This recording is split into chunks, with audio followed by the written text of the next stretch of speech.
It looked like an ordinary home in Gloucester, England, 25 Cromwell Street.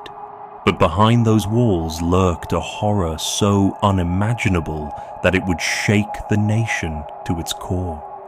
This is the story of Fred and Rosemary West, one of the most infamous killer couples in history, whose reign of terror spanned decades. Between 1973 and 1987, this seemingly normal couple lured, tortured, and killed multiple young women, including their own family members. To understand how these horrific crimes could happen undetected for so long, we must first look at the lives of Fred and Rose before they met.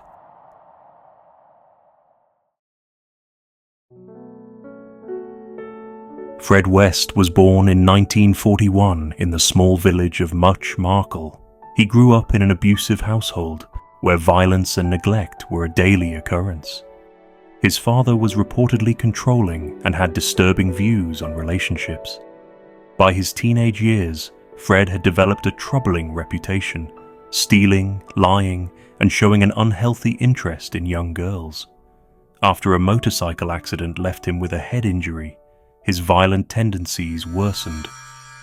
Rosemary Letts, born in 1953, also came from a toxic environment. Her father, a paranoid schizophrenic, was prone to violent outbursts, and her mother received electroconvulsive therapy while pregnant with Rose. As a child, Rose displayed concerning behaviors. She was aggressive, displayed little empathy, and often acted out sexually. When she met Fred West at the age of 15, their connection was immediate and lethal. The couple wasted no time in solidifying their relationship. Despite Fred already having a family, Rose moved in with him and took over the care of his children. What followed was years of disturbing abuse and control. Together, they became a deadly force, feeding off each other's twisted desires. In 1967, Fred West's first known victim was Anne McFall, a young woman who had worked as the nanny to his children. She was found buried in a shallow grave, her body showing signs of brutal violence. Anne was pregnant at the time, likely carrying Fred's child. Though no evidence connected Rose to this early crime, it foreshadowed the horrors to come. By the early 1970s, the Wests had established themselves at 25 Cromwell Street, a home that would become the epicenter of their crimes. Under the guise of offering accommodation to vulnerable young women, Fred and Rose lured unsuspecting victims into their home.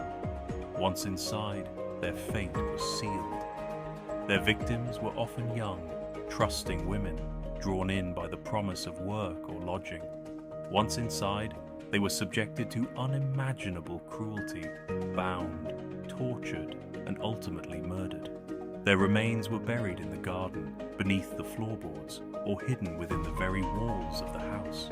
For years, their crimes went unnoticed. Fred's charm and Rose's outwardly caring persona allowed them to slip under the radar.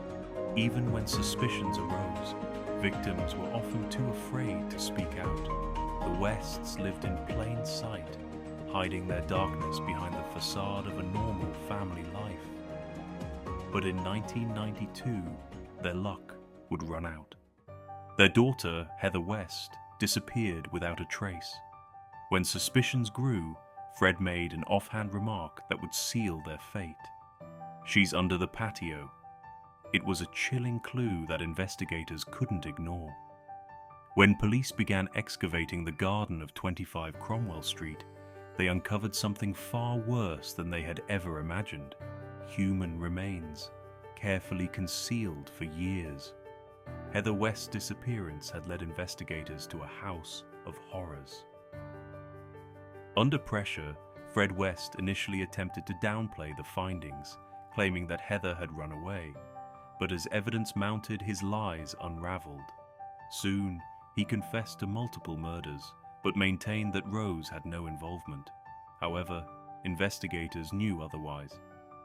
The bodies of multiple women, including lodgers and even Fred's stepdaughter Charmaine, were discovered.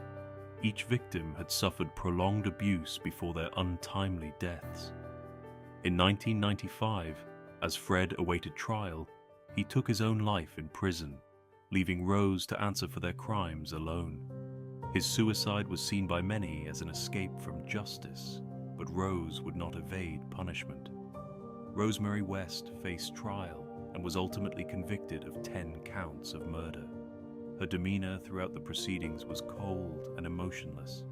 Despite overwhelming evidence, she denied involvement, but the jury saw through her lies. She was sentenced to life imprisonment, where she remains to this day. The house at 25 Cromwell Street was demolished in 1996, a symbolic attempt to erase the horrors that occurred within. But the memories of those who suffered there will never be forgotten. Fred and Rosemary West's crimes serve as a grim reminder of the evil that can exist behind closed doors. Their victims, daughters, sisters, friends, deserve to be remembered not for how they died, but for the lives they should have lived.